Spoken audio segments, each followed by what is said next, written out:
उत्तर में हिमालय से लेकर दक्षिण में समुद्र तक। इसके रचयिता लोग। हेलो एवरीवन, स्वागत है आप सभी लोगों का मेरे यूट्यूब चैनल डोजी लर्नर में। तो आज से मैं अपने चैनल में जो ल्यूशन की सामान्य ज्ञान की बुक है उसका चैप्टर 1 से और चैप्टर लास्ट तक अपलोड करूँगी। क्योंकि जो सामान्य ज्ञान है, आप अगर इंडिया में कोई भी एग्ज़ाम दे रहे हो, चाहे आप स्टेट्स को दो या फिर सेंट्रल के एग्ज़ाम दो, तो जीके जो है वो पूछी जाती है और काफ़ी इम्पॉर्टेंट है। अगर आप लोग ल्यूशन से स्टार्ट करोगे, लगभग सभी लोग अपने जो गवर्नमेंट एग्ज़ाम्स की प्रिपरेशन करते हैं वो एक ना एक बार ल्यूशन तो ज़रूर पढ़ते हैं। इसलिए मैंने सोचा मैं इसकी वीडियो बना के अपलोड करती रहूँ। तो अगर आप लोग ल्यूशन की सामान्य ज्ञान जो चैप्टर वाइज पढ़ना चाहते हैं फ्रॉम बुक, तो आप मेरे चैनल को ज़रूर सब्सक्राइब कीजिएगा। तो एक बार हम इसके विषय सूची के बारे में देख लेते हैं कि इसमें हम पढ़ेंगे क्या क्या। तो सबसे पहला जो हमारा चैप्टर होता है इसमें इतिहास होता है, जिसमें प्राचीन भारत, मध्यकालीन भारत, आधुनिक भारत, विश्व इतिहास होता है। फिर तो इन सब के इतिहास के बारे में, मतलब जो ल्यूशन है उसमें पहला जो कवर होता है वो इतिहास। फिर इन्होंने भूगोल, फिर भारत का भूगोल, फिर भारतीय अर्थव्यवस्था, भारतीय संविधान, भौतिक विज्ञान, रसायन विज्ञान, जीव विज्ञान, विज्ञान एवं प्रौद्योगिकी और विविध जो लास्ट में इन्होंने यहाँ दिया है। खेल कूद भी है और कंप्यूटर भी है थोड़ा थोड़ा लास्ट में। तो आज हम लोग इतिहास यानी चैप्टर 1 से स्टार्ट करेंगे। तो सबसे पहले इसमें दिया है भारत का इतिहास। उत्तर में हिमालय से लेकर दक्षिण में समुद्र तक फैला यह उपमहाद्वीप भारतवर्ष के नाम से ज्ञात है, जिसे महाकाव्य तथा पुराणों में भारतवर्ष अर्थात भरतों का देश तथा यहाँ के निवासियों को भारती अर्थात भरत की संतान कहा गया। भरत एक प्राचीन कबीले का नाम था। प्राचीन भारतीय अपने देश को जम्बूद्वीप अर्थात जम्बू यानी जामुन वृक्षों का द्वीप कहते थे। प्राचीन ईरानी इसे सिंधु नदी के नाम से जोड़ते थे, जिसे वे सिंधु न कह के हिंदू कहते थे। यही नाम फिर पूरे पश्चिम में फैल गया और पूरे देश को इसी एक नदी के नाम से जाने लगा। यूनानी इसे इंदे और अरब इसे हिंद कहते थे। मध्यकाल में इस देश को हिंदुस्तान कहा जाने लगा। यह शब्द भी फारसी शब्द है, हिंदू से बना है। यूनानी भाषा में इंदे के आधार पर अंग्रेज इसे इंडिया कहने लगे। विंध्य की पर्वत श्रृंखला देश को उत्तर और दक्षिण दो भागों में बांटती है। उत्तर में इंडो यूरोपियन परिवार की भाषाएं बोलने वालों की और दक्षिण में द्रविड़ परिवार की भाषाएं बोलने वालों का बहुमत था। यहाँ पे नोट इन्होंने दिया है एक, तो वो भी पढ़ लेते हैं। भारत की जनसंख्या का निर्माण निम्न प्रमुख नस्लों के लोगों के मिश्रण से हुआ। वे इस प्रकार हैं, जैसे प्रोटो ऑस्ट्रोलॉइड, पैलियो मेडिटेरेनियन, काकशाइडे, निग्रोइड्स और मंगोलॉइड्स। सबसे पहले हम बात करेंगे प्राचीन भारत की। प्राचीन भारतीय इतिहास के स्रोत। तो प्राचीन भारतीय इतिहास के विषय में जानकारी मुख्यतः चार स्रोतों से प्राप्त होती है। पहला है धर्म ग्रंथ, दूसरा ऐतिहासिक ग्रंथ, तीसरा विदेशों का विवरण और चौथा है पुरातत्व संबंधी साक्ष्य। धर्म ग्रंथ एवं ऐतिहासिक ग्रंथ से मिलने वाली महत्वपूर्ण जानकारी। भारत का सर्व प्राचीन धर्म ग्रंथ वेद है, जिसके संकलनकर्ता महर्षि कृष्ण द्वैपायन वेदव्यास को माना जाता है। वेद वसुधैव कुटुंबकम का उपदेश देते थे। भारतीय परंपरा वेदों को नित्य तथा अपौरुषेय मानती है। वेद 4 प्रकार के होते हैं, आप सभी लोग जानते हैं, ऋग्वेद, यजुर्वेद, सामवेद एवं अथर्ववेद। इन 4 वेदों को संहिता कहा जाता है। पहला वेद है ऋग्वेद। ऋचाओं के क्रमबद्ध ज्ञान के संग्रह को ऋग्वेद कहा जाता है। इसमें 10 मंडल, 1028 सूक्त एवं 10,462 रचनाएं हैं। इस वेद के ऋचाओं के पढ़ने वाले ऋषि को होत कहते हैं। इस वेद से आर्य की राजनीतिक प्रणाली, इतिहास एवं ईश्वर की महिमा के बारे में जानकारी मिलती है। विश्वामित्र द्वारा रचित ऋग्वेद के तीसरे मंडल में सूर्य देवता सावित्री को समर्पित प्रसिद्ध गायत्री मंत्र है और इसके 9वें मंडल में सोम देवता का उल्लेख है। इसके 8वें मंडल में हस्तलिखित ऋचाओं को खिल कहा गया और चतुस्वर्ण समाज की कल्पना का आदि स्रोत ऋग्वेद के 10वें मंडल में वर्णित पुरुष सूक्त है, जिसके अनुसार 4 वर्ण हैं, जो ब्राह्मण, क्षत्रिय, वैश्य और शूद्र। आदि पुरुष वर्मा के क्रमशः मुख, भुजाओं, जंघाओं और चरणों से उत्पन्न हुए। इसका मतलब है मुख से ब्राह्मण पैदा हुए, भुजाओं से हुए क्षत्रिय, जंघाओं से हुए वैश्य और चरणों से हुए शूद्र। ऋग्वेद के कई परिच्छेदों के अनुसार अधन्य शब्द का संबंध गाय से है। धर्मसूत्र 4 प्रमुख जातियों की स्थितियों, व्यवसायों, दायित्वों, कर्तव्यों और विशेषाधिकारों में स्पष्ट विभेद करता है। आप लोग चाहें तो आप लोग इसका स्क्रीनशॉट भी ले सकते हैं ताकि आप बाद में फ्यूचर में इसको पढ़ सकें। और अभी क्योंकि वीडियो बहुत लंबी भी बनेगी तो आप लोग बने रहिए चैनल के साथ। और जिन लोगों के पास बुक नहीं है शायद उन लोगों के लिए बहुत हेल्पफुल होगी, तो ज़रूर चैनल सब्सक्राइब कीजिए। ईसा पूर्व एवं ईस्वी, तो वर्तमान में प्रचलित ग्रेगोरियन कैलेंडर, ईसाई कैलेंडर, जूलियन कैलेंडर भी इसे कहा जाता है, ईसाई धर्मगुरु ईसा मसीह के जन्म वर्ष कल्पित है जो एक पर आधारित है। ईसा मसीह के जन्म से पहले के समय को ईसा पूर्व यानी BC यानी before the birth of Jesus Christ कहा जाता है। ईसा पूर्व में वर्षों की गिनती उल्टी दिशा में होती है, जैसे महात्मा बुद्ध का जन्म 563 ईसा पूर्व में एवं मृत्यु हुई 483 ईसा पूर्व में, यानी ईसा मसीह के जन्म के 563 वर्ष पूर्व महात्मा बुद्ध का जन्म और 483 वर्ष पूर्व मृत्यु हुई। ईसा मसीह की जन्म तिथि से आरंभ हुआ सन ईस्वी सन कहलाता है। इसके लिए संक्षेप में लिखा जाता है ई को लैटिन भाषा के शब्द में AD भी कहा जाता है। AD यानी एनो डोमिनी। इसका शाब्दिक अर्थ होता है in the year of lord Jesus Christ. Vamanavatar के 3 पगों के आख्यान का प्राचीनतम स्रोत ऋग्वेद है। ऋग्वेद में इंद्र के लिए 250 तथा अग्नि के लिए 200 ऋचाओं की रचना की गई है। प्राचीन इतिहास के साधन के रूप में वैदिक साहित्य में ऋग्वेद के बाद शतपथ ब्राह्मण का स्थान है। अब बात करेंगे यजुर्वेद की, तो ससर पाठ के लिए मंत्रों तथा बलि के समय अनुपालन के लिए नियमों का संकलन यजुर्वेद कहलाता है। इसके पाठकर्ता को अध्वर्यु कहते हैं।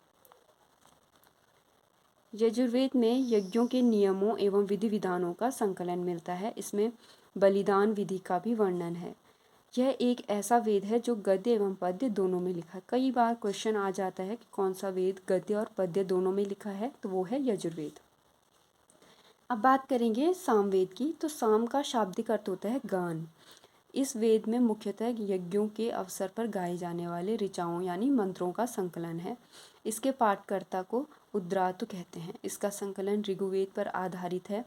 इसमें 1810 सूक्त हैं जो प्राय ऋग्वेद से लिए गए हैं। इसे भारतीय संगीत का जनक भी कहा जाता है। यजुर्वेद तथा सामवेद में किसी भी विशिष्ट ऐतिहासिक घटना का वर्णन नहीं मिलता। अब बात करते हैं अथर्ववेद की। अथर्वा ऋषि द्वारा रचित इस वेद में कुल 731 मंत्र तथा लगभग 6000 पद्य हैं। इसके कुछ मंत्र ऋग्वैदिक मंत्रों से भी प्राचीनतम हैं। अथर्ववेद कन्याओं के जन्म की निंदा करता है। ऐतिहासिक दृष्टि से अथर्ववेद का महत्व इस बात में है कि इसमें सामान्य मनुष्यों के विचार तथा अंधविश्वासों का विवरण मिलता है। पृथ्वी सूक्त अथर्ववेद का प्रतिनिधि सूक्त माना जाता है। इसमें मानव जीवन में सभी पक्षों, गृह निर्माण, कृषि की उन्नति, व्यापारिक मार्गों का गहन यानी खोजना, रोग निवारण, समन्वय, विवाह तथा प्रणय गीतों, राजभक्ति, राजा का चुनाव, बहुत से वनस्पतियों एवं औषधियों, साप, वशीकरण, प्रायश्चित, मातृभूमि महात्म्य आदि का विवरण दिया गया है। कुछ मंत्रों में जादू टोने का भी वर्णन है। अथर्ववेद में परीक्षित को कुरुओं का राजा कहा गया तथा कुरु देश की समृद्धि का अच्छा चित्रण मिलता है। इसमें सभा एवं समिति को प्रजापति की 2 पुत्रियां कहा गया। वेदों की भी कई शाखाएं हैं जो वैदिक अध्ययन और व्याख्या से जुड़े विभिन्न दृष्टिकोणों का प्रतिनिधित्व करती हैं। साकर शाखा ऋग्वेद से जुड़ी एकमात्र जीवित शाखा है। यजुर्वेद को शुक्ल यजुर्वेद और कृष्ण यजुर्वेद 2 शाखाओं में बांटा गया है। मध्याह्नी और काव्य शुक्ल यजुर्वेद तथा वाजयसेन संहिता की शाखाएं हैं। कृष्ण यजुर्वेद से जुड़ी शाखाएं हैं काठक, कनिष्ठल, मैत्रायणी और तैत्तिरीय। कौथुम रणायनीय और जैमिनीय या तलवकार सामदेव की शाखाएं हैं। अथर्ववेद की शाखाएं हैं सौनक और पैपलाद। सबसे प्राचीन वेद ऋग्वेद एवं सबसे बाद का वेद है अथर्ववेद।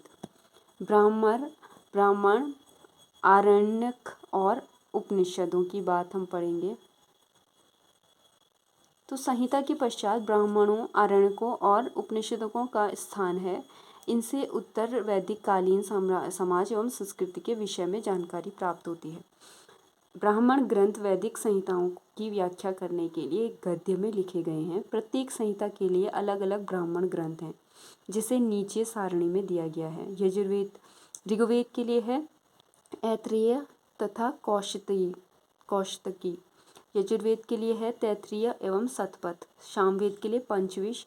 अथर्ववेद के लिए गोपष्ट। आप लोग चाहें तो स्क्रीनशॉट ले लीजिए ताकि आप बाद में इसको रिवाइज करते रहें।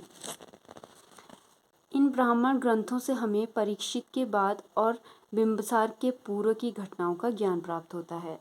ऐत्रेय में राज्याभिषेक के नियम और कुछ प्राचीन राजाओं के नाम दिए गए हैं।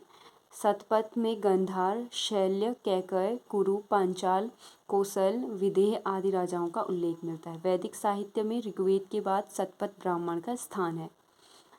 आरण्यक में यज्ञ से जुड़े कर्मकांडों की दार्शनिक और प्रतीकात्मक अभिव्यक्ति है। उपनिषदों की संख्या है 108, जिसमें से 13 को मूलभूत उपनिषदों की श्रेणी में रखा गया है।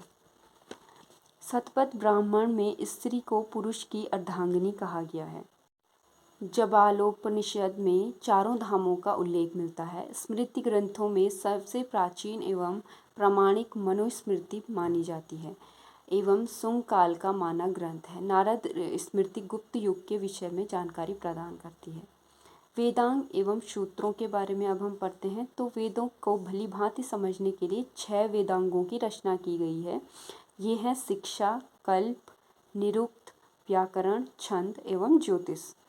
वैदिक साहित्य को अक्षुण्ण बनाए रखने के लिए सूत्र साहित्य का प्रणयन किया गया है। श्रौत्र, ग्रह और धर्मसूत्रों के अध्ययन से हमें यज्ञीय विधि विधानों, कर्मकांडों और राजनैतिक विधि एवं व्यवहार से संबंधित महत्वपूर्ण बातों का ज्ञान होता है। प्रमुख सूत्रकारों में गौतम, बौधायन, आपस्तंभ, वशिष्ठ आदि के नाम विशेष रूप से उल्लेखनीय हैं। सूत्रों में गौतम धर्मसूत्र सबसे प्राचीनतम माना जाता है। अब हम बात करेंगे पुराणों की। पुराण भारतीय ऐतिहासिक कथाओं का सबसे अच्छा क्रमबद्ध विवरण पुराणों में मिलता है। इसके रचयिता लोमहर्ष अथवा इसके पुत्र उग्रश्रवा माने जाते हैं। इनकी संख्या है 18, जिसमें से केवल 5 मत्स्य, वायु, विष्णु, ब्राह्मण एवं भागवत में ही राजाओं की वंशावली पाई जाती है। पुराणों में मत्स्य पुराण सबसे प्राचीन एवं प्रामाणिक है। आप लोग जरूर ये नोट कीजिए। अधिकतर पुराण सरल संस्कृत श्लोक में लिखे गए हैं। स्त्रियां तथा शूद्र जिन्हें वेद पढ़ने की अनुमति नहीं थी, वे भी पुराण सुन सकते हैं। पुराणों का पाठ पुजारी मंदिर में किया करते थे।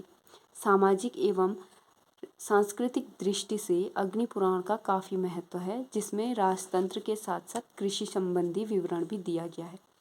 अब बात करेंगे हम बौद्ध, जैन एवं अन्य साहित्यों की।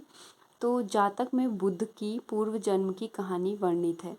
हीनयान का प्रमुख ग्रंथ कथावस्तु है। एक बात मैं आप लोगों को बता दूं कि ये जो चैप्टर हैं, ये इन्होंने ऐसे छोटे छोटे चैप्टर में डिवाइड नहीं किए हैं। बहुत लंबे लंबे चैप्टर हैं। जैसे इतिहास है तो इतिहास का एक ही चैप्टर है, तो इसके अंदर बहुत सारे, फिर मैं एक वीडियो में तो इतना कवर नहीं कर सकती, तो मैं छोटे छोटे वीडियो मतलब 10-10 मिनट, 12-15 मिनट के वीडियो जहाँ तक कंप्लीट होगा वहाँ तक, फिर उसके बाद नेक्स्ट वीडियो में अपलोड करती रहूँगी। तो आप लोग ज़रूर चैनल सब्सक्राइब कीजिए और बेल आइकन भी दबा दीजिए, ताकि जैसे ही मैं वीडियो अपलोड करूँ आप लोगों तक पहुँच जाए। जैन साहित्य को आगम कहा जाता है। जैन धर्म का प्रारंभिक इतिहास कल्पसूत्र से ज्ञात होता है। जैन ग्रंथ भगवती सूत्र में महावीर के जीवन कृत्यों तथा अन्य समकालिकों के साथ उनके संबंधों का विवरण मिलता है। अर्थशास्त्र के लेखक चाणक्य हैं। यह 15 अधिकरणों एवं 180 प्रकरणों में विभाजित है। इससे मौर्यकालीन इतिहास की जानकारी प्राप्त होती है। संस्कृत साहित्य में ऐतिहासिक घटनाओं को क्रमबद्ध लिखने के लिए सर्वप्रथम प्रयास कल्हण के द्वारा किया गया। कल्हण द्वारा रचित पुस्तक राजतरंगिणी, राजाओं की नदी, इस ग्रंथ में 8 सर्ग हैं, जिन्हें तरंगों की संज्ञा दी गई है। इसमें प्रारंभ से लेकर 12वीं सदी तक के कश्मीर के शासकों का वर्णन है और अरबों की सिंध विजय का वितान जो चचानामा लेखक हैं इसके अली अहमद इसमें सुरक्षित है। अष्टाध्यायी की रचना की है पाणिनि ने। अष्टाध्यायी संस्कृत भाषा व्याकरण की प्रथम पुस्तक है। अष्टाध्यायी में पहली बार लिपि शब्द का प्रयोग हुआ है, ये भी इम्पोर्टेंट है। पतंजलि पुष्पमित्र शुंग के पुरोहित थे। इनके महाकाव्य में शुंगों के इतिहास का पता चलता है। विदेशी यात्रियों से मिलने वाली प्रमुख जानकारी, तो ये वाला हम नेक्स्ट वीडियो में कंप्लीट करेंगे क्योंकि वीडियो बहुत लंबी जाएंगी तो बहुत बोर भी हो जाता है। तो ये विदेशी यात्रियों से मिलने वाली प्रमुख जानकारी चैप्टर 1 का ये हम अगली वीडियो में कंप्लीट करेंगे। आप लोग बने रहिए मेरे चैनल के साथ डोजी लर्नर। तो ज़रूर चैनल सब्सक्राइब कीजिए और वीडियो शेयर कीजिए अपने दोस्तों के साथ, अपने भाई बहनों के साथ, जो भी एग्ज़ाम्स की प्रिपरेशन कर रहे हैं उनके साथ। Thank you so much.